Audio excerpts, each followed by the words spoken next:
మోకాళ్లలో గుజ్జును పెంచి నొప్పిని తగ్గించి సర్జరీని దూరం చేసే ఫ్రీడమ్ వాక్. రామోజీ సంస్థల అధినేత రామోజీరావు మృతి పట్ల ప్రధాని నరేంద్ర మోదీ సంతాపం ప్రకటించారు. రామోజీరావు కుటుంబానికి ప్రధాని ప్రగాఢ సానుభూతి తెలియజేశారు. ఈ మేరకు ఆయన ఎక్స్ లో పోస్టు చేశారు. రామోజీరావు మీడియాను విప్లవాత్మకంగా మార్చిన దార్శనికుడు. పాత్రికేయ సినీ రంగంపై చెరగని ముద్ర వేశారు.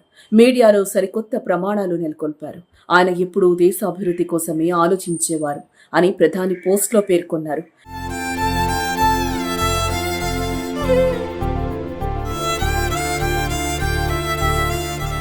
మాజీ ఉపరాష్ట్రపతి వెంకయ్యనాయుడు రామోజీ మృతి పట్ల తీవ్ర దిగ్భ్రాంతి వ్యక్తం చేశారు. ఆయన ఆత్మకు శాంతి కలగాలని ప్రార్థించారు. ఆయన కుటుంబ సభ్యులకు తన ప్రగాఢ సానుభూతిని వెల్లడించారు.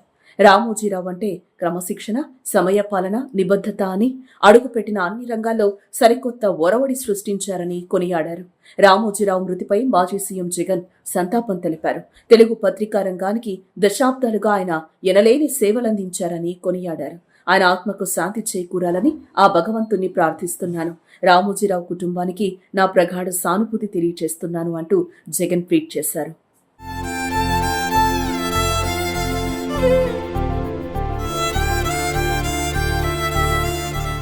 సుమన్ టీవీలో మీ పర్సనల్ అండ్ బిజినెస్ ప్రమోషన్స్ కోసం కింది నెంబర్కి కాంటాక్ట్ చేయండి.